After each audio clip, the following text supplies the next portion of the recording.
Voilà, Balandi à Doudou Montiri TV, chaîne monene na Katia Mboka, chaîne YouTube. Mon kilimo mbezali kondima abonné fidèle à Doudou Montiri TV. Bobaksa maraka. Et to pesino merci. Nengo pona chaîne oyo pour yangonde zo pesa l'information à la source. Fake news to ligne ngote, il faut être professionnel. YouTube, Eza et Sika, il y a des potoirs. C'est aussi une affaire des pros. Sokokite Tika. Voilà, Doudou Montiri et c'est un mingi na nouveau concept Panza Masolo. Panza Masolo lelo tozo yamba pona bino cadre monene a PPRD. Maman wa Kenda Sango. Maman Lis Nzuzi. Mwana Nzuzi wa Mbombo. Lié lelo ako Panza Masolo. Kimia et les gars qui moi mingi. Lelo alinga loba. To singa na bino bozala ebele pona na bokebi.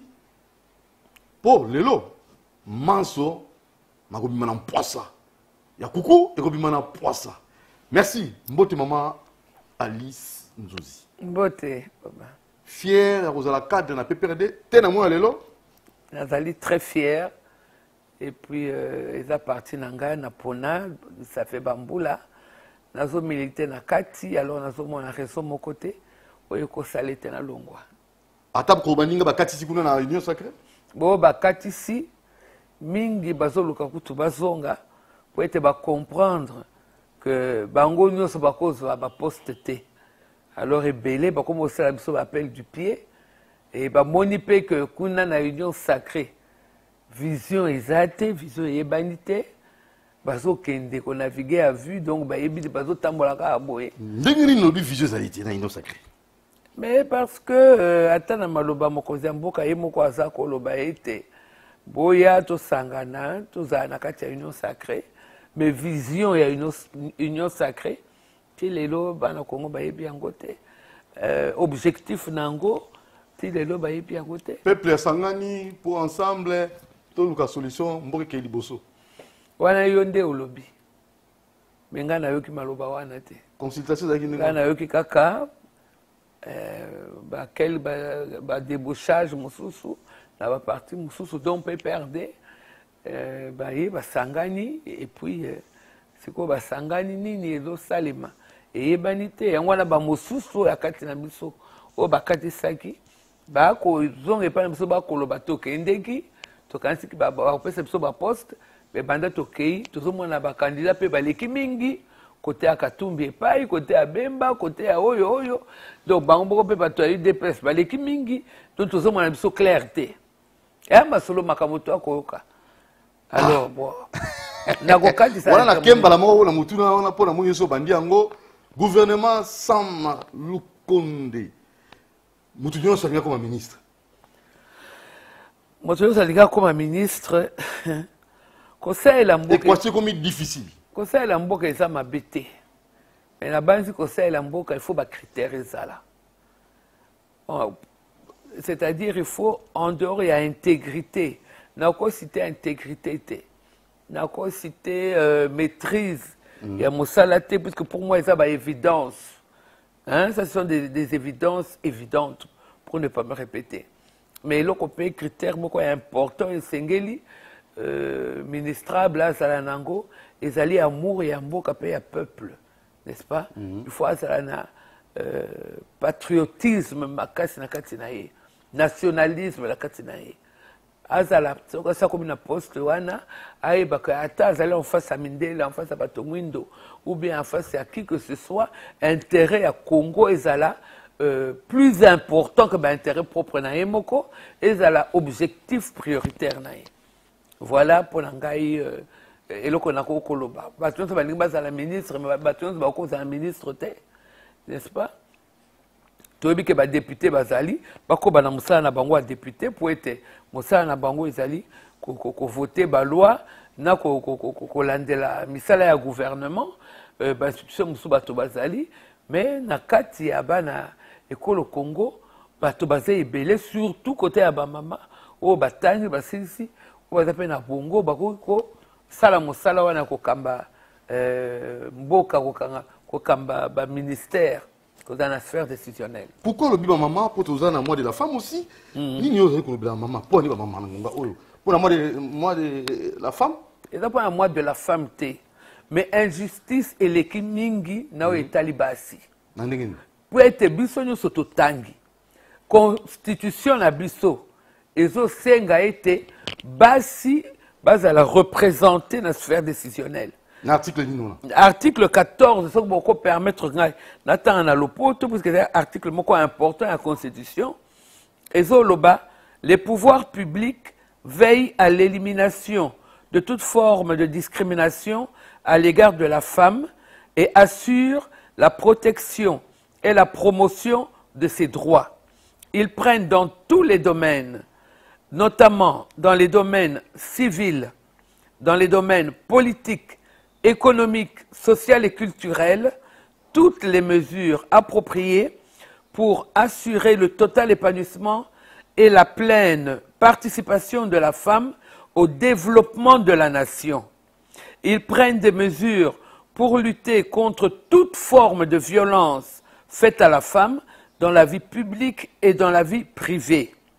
La femme a le droit à une représentation équitable au sein des institutions nationales, provinciales et locales. L'État garantit la mise en œuvre de la parité homme-femme dans les dites institutions. La loi fixe les modalités d'application de ces droits. Donc, Constitution est que na o etali bisala, na o etali sika ya bongo, esengeli mwasi pe azala wana po ete mwasi aza na kati ya société. Mwasi toza 52%. Pe basi ne baya baka malamu o etali ba besoin ya bana. Donc toza basi, toza pe na ba mama na bana o tozo konza. Donc toza représenter majorité ya société. Comment est-ce que na ba décision etali basi na etali ba mama ozo mo en assemblée? Voilà, c'est prioritaire. Donc vous voulez quoi? 30% de représentativité? Nous voulons au moins un minimum de 30% dans le gouvernement. Sama, Tozo Senga était local. Maman Denise Aloba qui est en première dame.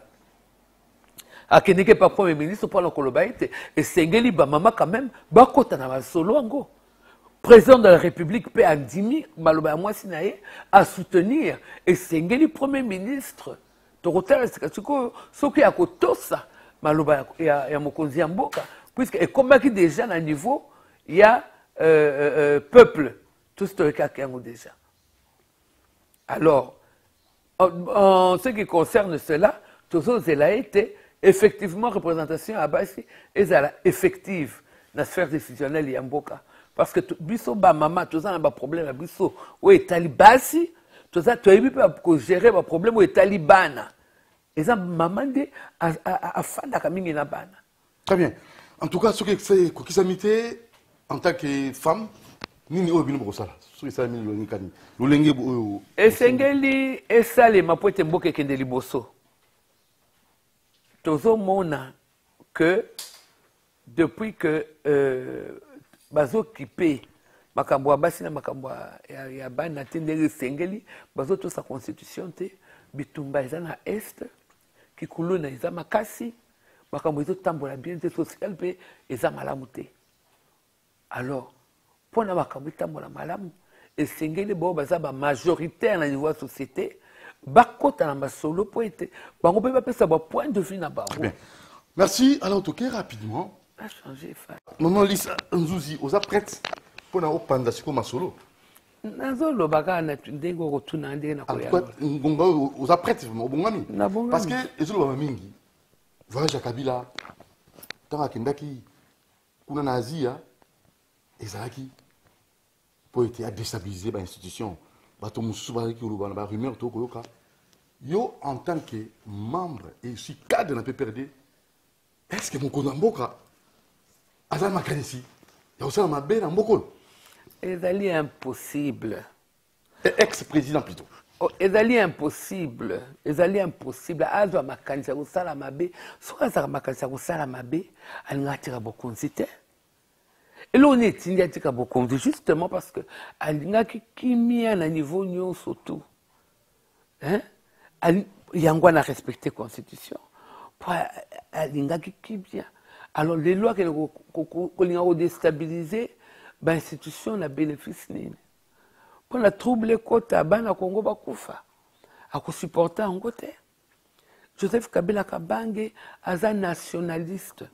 Mais en tant qu'ancien président, il faut comprendre que aza moto ayebana ki na ba chef d'état bamboka ebele, n'est-ce pas? Ba yebiye, batali pe ndeka asali pe passation de pouvoir civilisé wana. Eza président liboso en Afrique subsaharienne ya kosala likambo ya ndenge wana. Baki pe kotuna ya vi na ye makanisi pe conseil na makambo mosusu. Et puis, ba colloque ezo salema, c'est-à-dire ba réunion politique ezo salema. Ya ndenge na ndenge. Mais bokolo banaye quand même akota garage te na âge na ye. Azanano.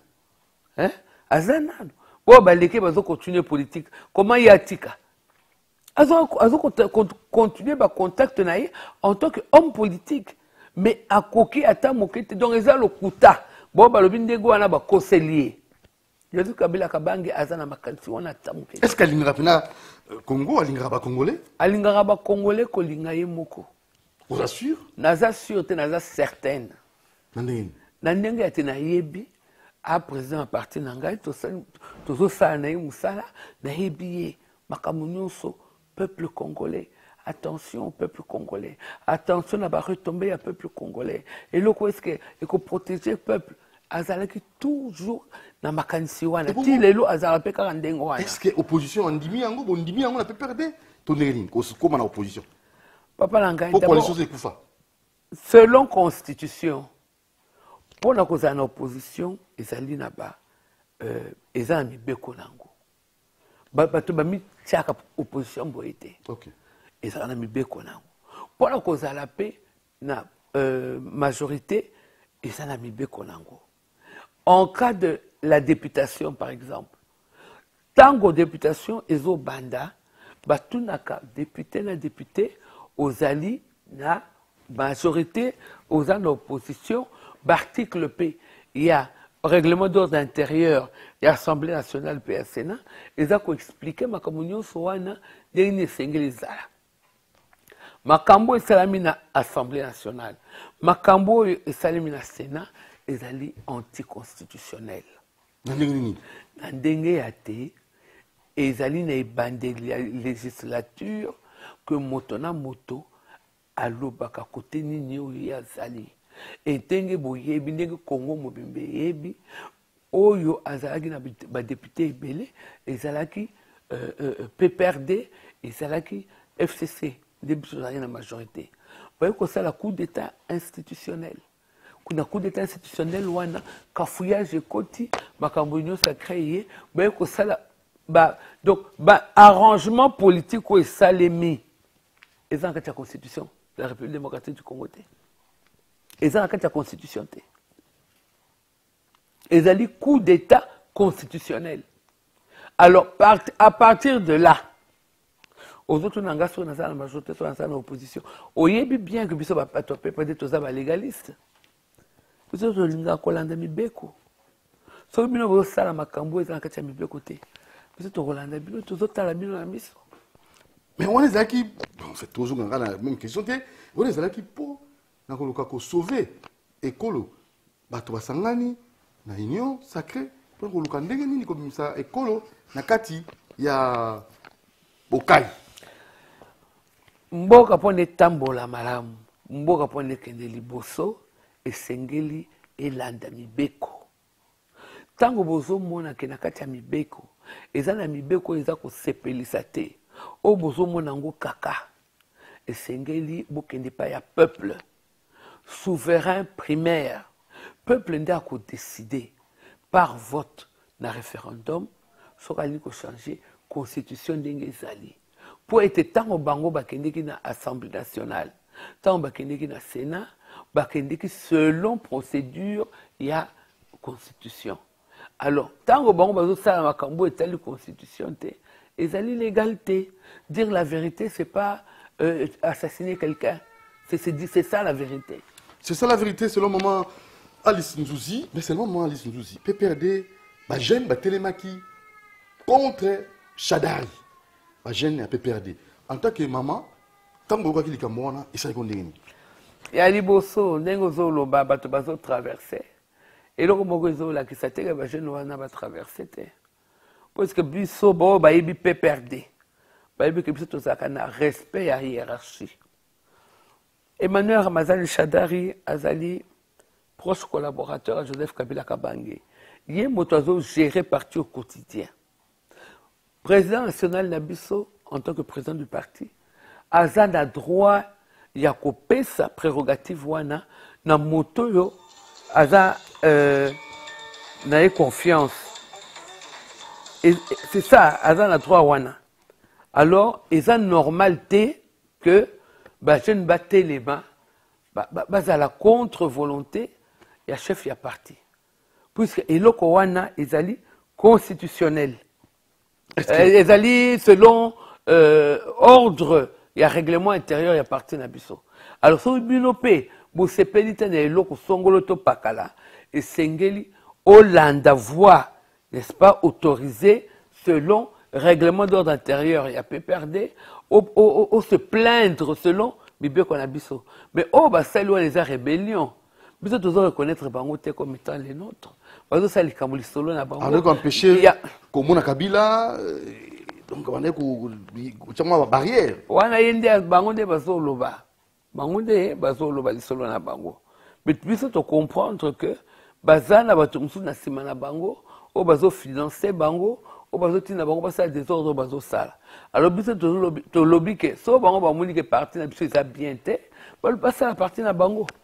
Passer la partie na biso ba tika biso na PPRD parce que biso na PPRD to za wana pa na kolanda mi beko règlement d'ordre intérieur à parti to landa hiérarchie na biso na les sala. Voilà, déjà Ngolka Sanji a dit que c'est la proposition de loi pour une élection au suffrage indirect donc président Azala voté dans le Parlement. On a évité l'Ikanisinayo, alors au même moment on a une union sacrée, c'est n'importe quoi, cela n'est pas possible. Alinga boto la peuple, pouvoir au Azanango, Yakopona, Bakambinaï. Est-ce que Zalaka? C'est d'accord, c'est impossible. La loi doit rester pour la volonté du peuple congolais doit être la loi. C'est quoi Ngolka Sanji, Alinga boto la peuple, droit à vote. Jamais il est impossible de dire que le peuple est souverain, il y a élire député, il y a élire chef de l'État, il y a bongo. Il y a boyango. Mais ce qui est adopté dans le Parlement? Le Parlement n'a pas adopté en normalement. C'est des propositions.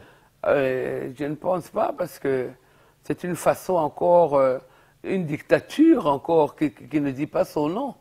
On refuse ça.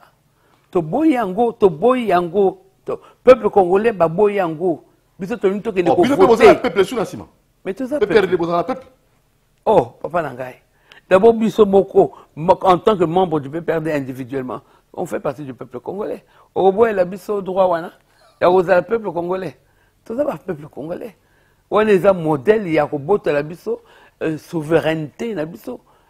C'est comme ça à Salindengo, à l'Union peuple va voter sous président de la République. Bah marche au Salema, des ordres de Salema, c'est impossible. Voilà, alors 5 ans et préparation à se préparer peuple pour l'élection en 2023, agenda 2023, cap pour les élections, il y a le bini, les 5 ans, télémi. Mais c'est la Constitution qui le dit. En 2023, c'est dans l'élection. Le président de la République a dit bien que c'est mandat à 5 ans. Mandat à 5 ans, c'est en 2023. Et c'est la Constitution. Bati comme selon le recensement, parce que le recensement est salement, ça n'empêche pas la tenue des élections. Fichier électoral les alliés na Seni, surtout la carte na Bango. Pour ou contre recensement? Pour les nouveaux jeunes. oh baza majeur, il suffit qu'à compléter un nouveau jeune, c'est tout. Rien n'empêche la tenue des élections. Et recensement, yo monnaie ça n'a pas de recensement et qu'empêcher l'élection. Et qu'empêcher l'élection, puisque donner tout ça dans le nyonso, na seni banque de données ezali, oyo ezali na ba Congolais nyonso tout, puisque au début que carte d'électeur, ils appellent quoi carte d'identité. Et c'est l'État, c'est que bâtonnier surtout va s'enrôler, pas dans la carte na bango. Donc les Congolais passent déjà la carte na bango. Et là et que ça les acca ba nouveau majeur de bako recenser bango. Mais ça c'est pas un grand travail. Na FCC vous un candidat? Bien sûr, dans la partie politique. Déjà dans la partie politique. Déjà. Au moment venu to koloba kombonaï. Le moment venu. Mais vous êtes sûr que à un niveau, nous surtout, tous la candidat. Voilà. Alors, donc, il y a Monisco, Bintou Keita, secrétaire général à Monisco, va accompagner Bisso pour la restauration de l'autorité de l'État dans l'Est Kuna. Ils ont sans ignorer, trafic d'armes, vente à Minduki, que là-bas, ADF, Oyo. Monisco et JP Act, ADF et les groupes terroristes. Votre réaction? Les groupes terroristes et ADF, déjà, le président honoraire Joseph Kabila Kabange a fait à l'Obaki solo depuis Kala. Mais il y a des maté. À l'Obaki, il y a des terroristes. Il y a des maté. Comme si nous avons le quoi, les lois, ça va te fongwami. Et que comprendre intoxication. Pour nous, Kabila, il est facilement peuple à digérer. Et ça intoxication, kaka. Et bon, et ça intoxication, la preuve. À l'obaki que ADF est un terroriste. Bendi mama quitté. Les doyo et kondi mama. Aza moto yo. Il n'est prophète chez lui. Lumumba peut être un communiste, ça va être un bébé. Pourquoi c'est là qu'il y a c'est à la mort de Lumumba que c'est quoi, qu'on dit, mais qu'on regrette. Kabila a la vérité belé. Mais c'est quoi, le quoi là, te belé, banguna mingi à opposition, tango wana ba diaboliser qui est, ba milaksa baunde bato malamu. Ya wana peuple ça qu'on dit mais ba qu'on dit mabango, mais les lois peuple. Est-ce que Kabila pensa alingara les Congolais n'a pas la même question. Amour de Kabila na peuple congolais. Sur le temps où Miko Baladera, tout tuni bateau. Na Kabila, na Martin Fayulu, na Fachi Béton, na Nebila Ningara peuple, na Bemba Jean-Pierre. Pour tous les candidats au bagi candidat, tous Chadari, tous Martin Fayulu, tous ex-président Kabila, tozui Fachi Beton. Miko Tamboli, tozui bato. Nani peut-être à l'Inga peuple. N'a vu que dans Joseph Kabila Kabange poète. Aux avons un peu perdu ton dîner. Non, Alexis Bolingo, là, il a un dengue belé. Azali nationaliste. A posé l'acte belé, ils ont l'accès à l'Imboka. Et pour attirer beaucoup, on a pété. Ils ont pression extérieure? Non. La pression interne? Azali Mindouk en tant que chef d'État. Il pouvait très bien aussi la résistance. Mais en faisant la résistance, peut-être qu'il allait y avoir 100 morts ou 200 morts. Je sais Kabila Kabanga, il gamba qu'il a moins à Congo et Tangate. Alingagate. Ah oui, non. Tout est calme. Mais je le battais, Mikolo, qui m'a boyé. Il y a le baranaï mingite, il y a Azamoutabaction. Non. On est à Bao Baébiété, mais peuple congolais Baébié, Baébi que Raïs Nabago, à le baranaï mingite n'engaï. À ça, on est bas acte. Mais ce qu'on lobby, le bané en ondé est vérité.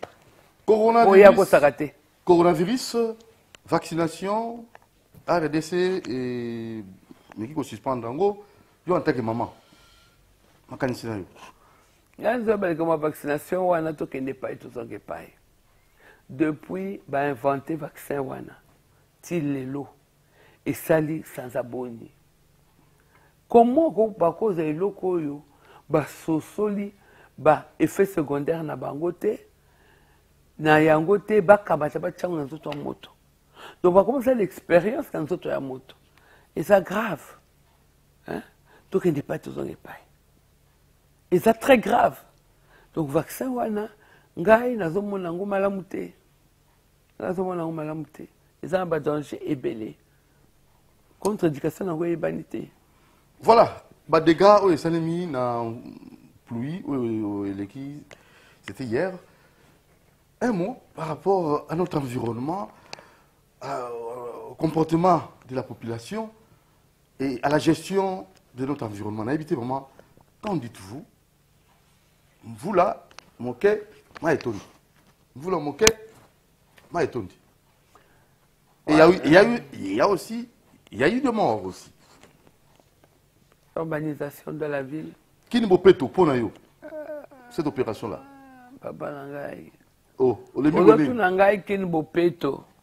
Mais ce que si bakana ba niveau nyon sauté, on a tous un problème on a té.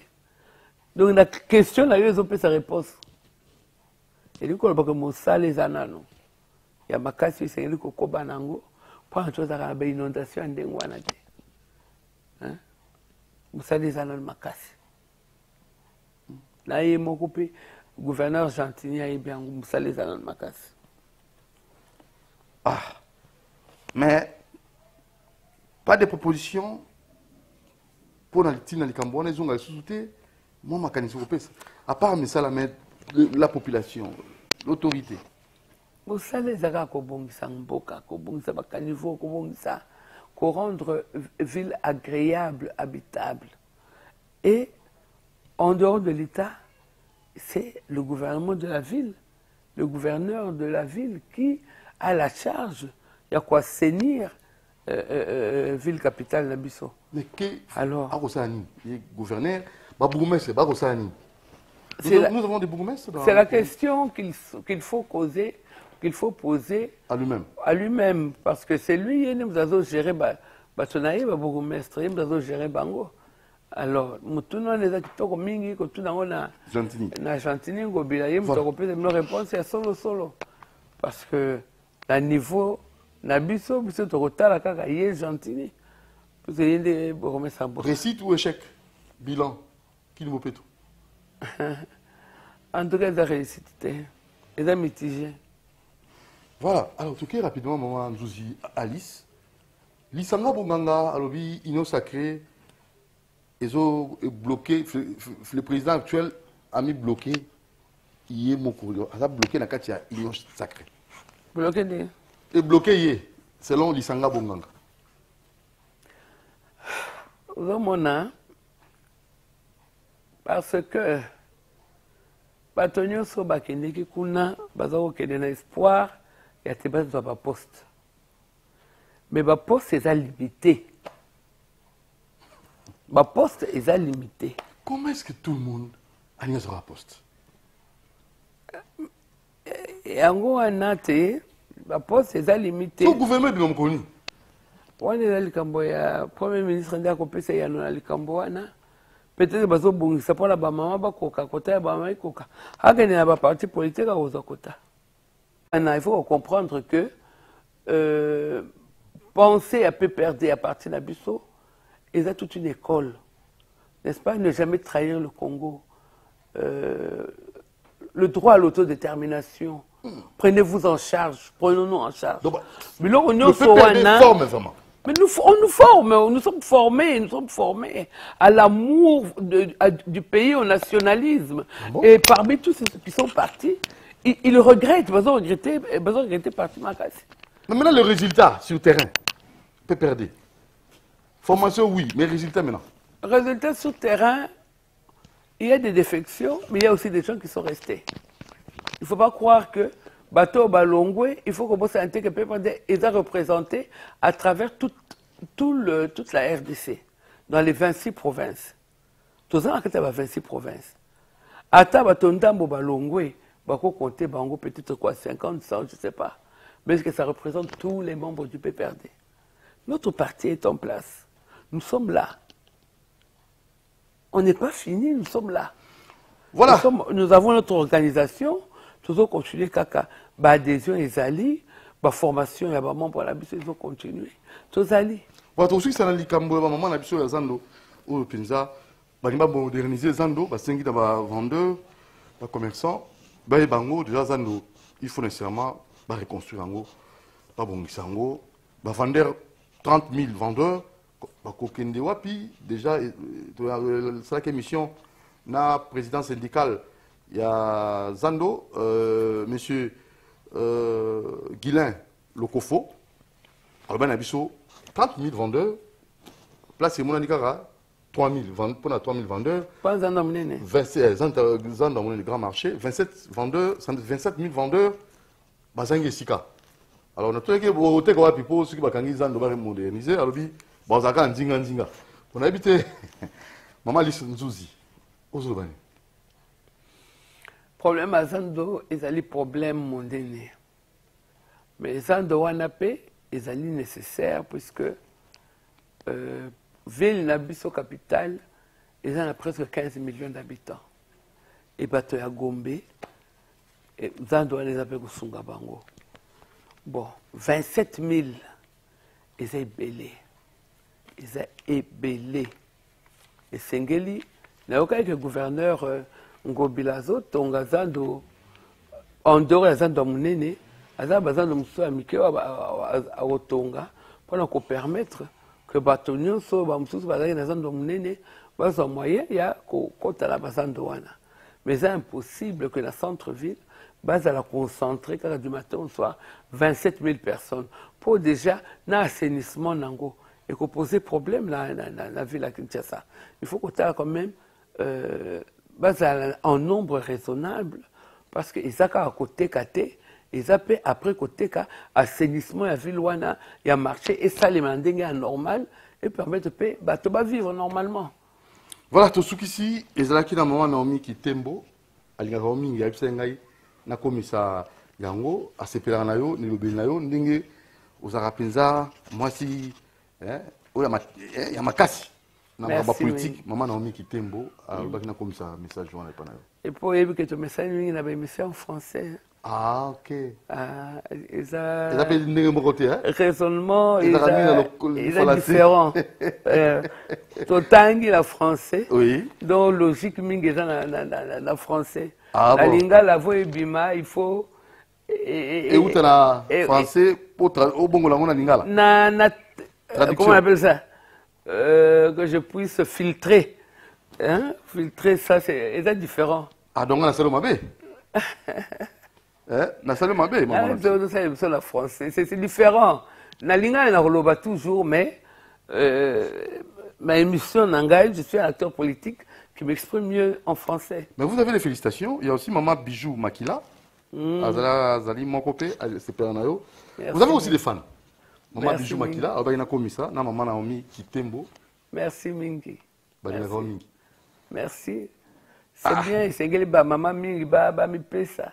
Baza na souci ya population, baza na souci ya mboka, baza na souci ya mboka. Hein?